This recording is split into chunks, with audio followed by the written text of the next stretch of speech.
Kembali di berita utama, saudara, dituduh menjamret sebuah ponsel. Seorang pengemudi ojek online dianiaya orang tak dikenal di kawasan Pasir Putih, Sawangan, Depok. Korban melaporkan pelaku ke polisi. Dituduh jamret, pengemudi ojol dianiaya.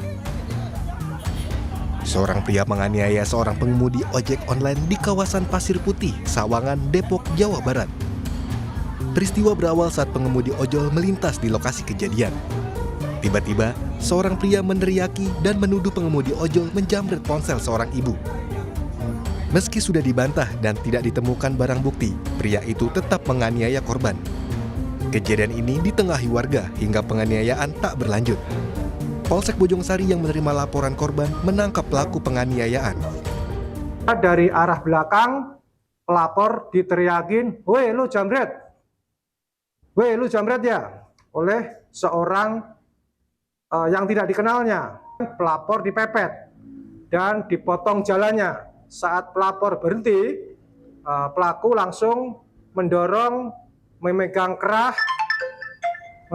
baju, kemudian terlapor memukul pelapor. Hingga kini, polisi masih mendalami kasus penganiayaan tersebut. Akibat perbuatannya, pelaku diancam pasal penganiayaan dengan ancaman hukuman 2 tahun 6 bulan penjara atau denda 50 juta rupiah. Hidayatul Mulyadi, Kompas TV, Depok, Jawa Barat.